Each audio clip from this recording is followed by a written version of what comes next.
ఓం శ్రీ పరమాత్మనే నమః. శ్రీమద్ రామాయణము అరణ్యకాండము 11వ సర్గం. ధర్మాత్ముడైన శ్రీరాముడు అగస్త్య మహాముని కలవాలనేటువంటి ఇష్టాన్ని పలికిన మాటలను విని ఆ సుతీక్ష మహాముని ఎంతయో తృప్తి చెందినవాడై ఆ దాశరథితో ఇట్లు వచించెను.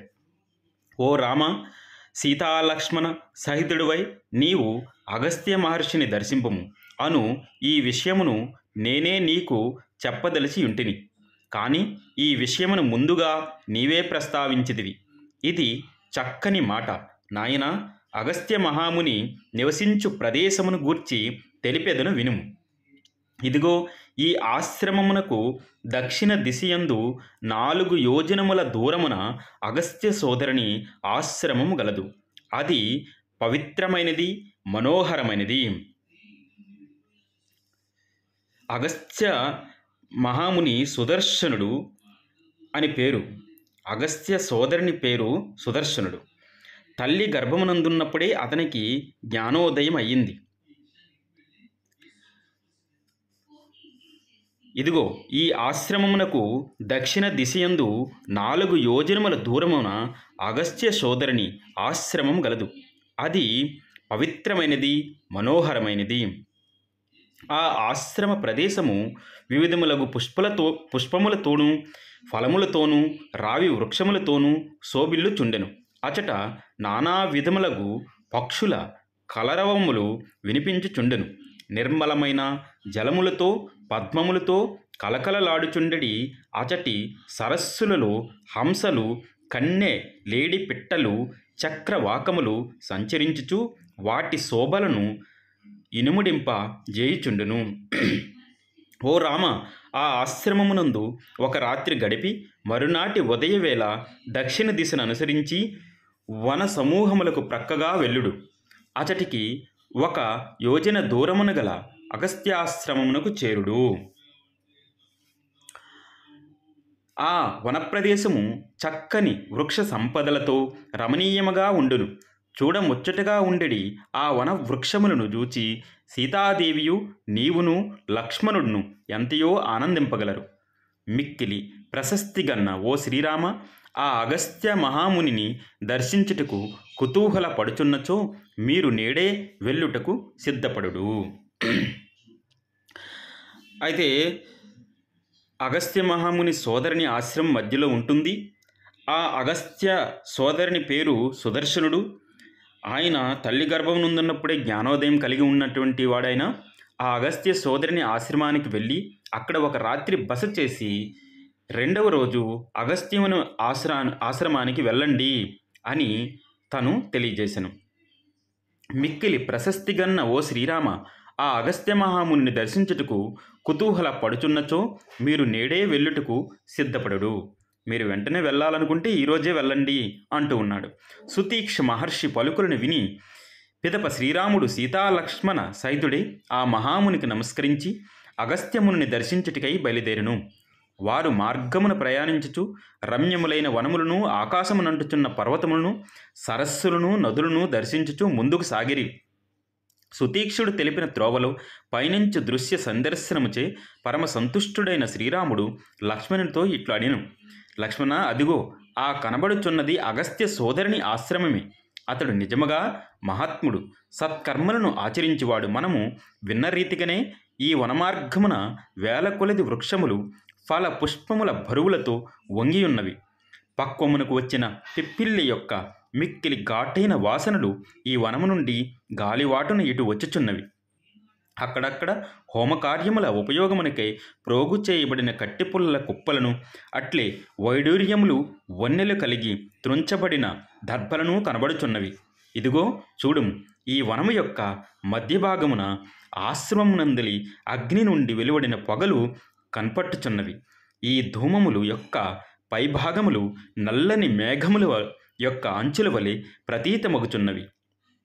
ఏకాంతములైన పవిత్ర తీరములయందు స్నానములను ఆచరించిన ద్విజోత్తములు స్వయముగా సమకూర్చుకొనిన పుష్పములను దేవతలకు సమర్పించుచు వారిని పూజించుచున్నారు. సోదరా, మనకు సుతీక్ష మహర్షి తెలిపిన విధముగానే అగస్త్య సోదరుని సుదర్శనుని ఆశ్రమం చక్కగా విలసిల్లుచున్నది. ఇతని సోదరులను పవిత్రాత్ముడైన అగస్త్యముని తన తప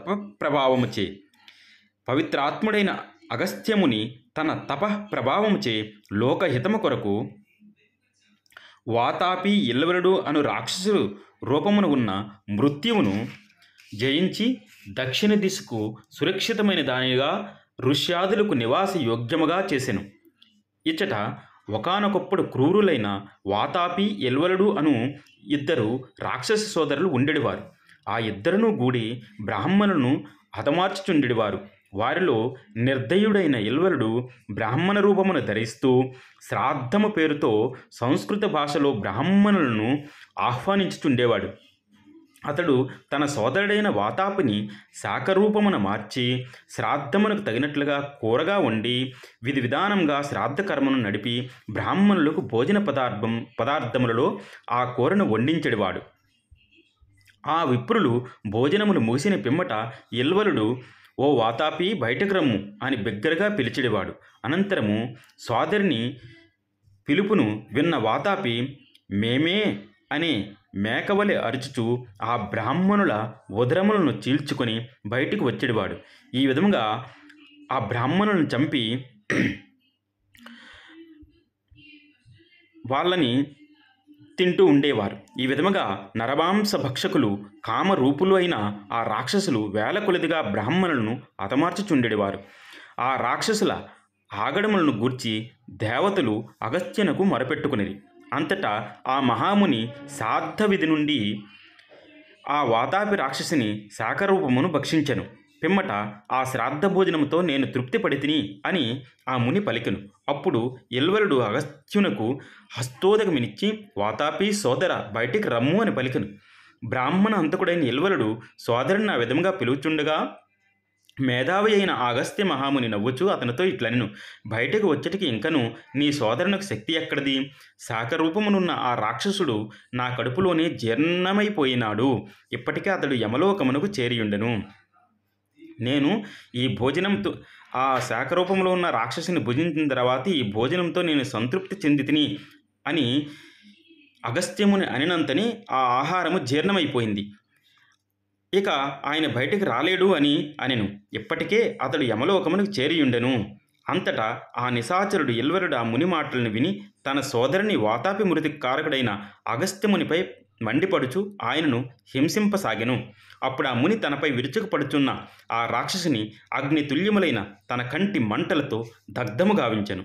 బ్రాహ్మణుల పైగల కనికరముతో ఆ మహర్షి దుష్కరమైన ఈ కార్యమును సాధించెను. తటాకములతో వృక్షములతో సుసంపన్నమైన ఈ ఆశ్రమం మహాత్ముడైన అగస్త్యముని సోదరునిదే.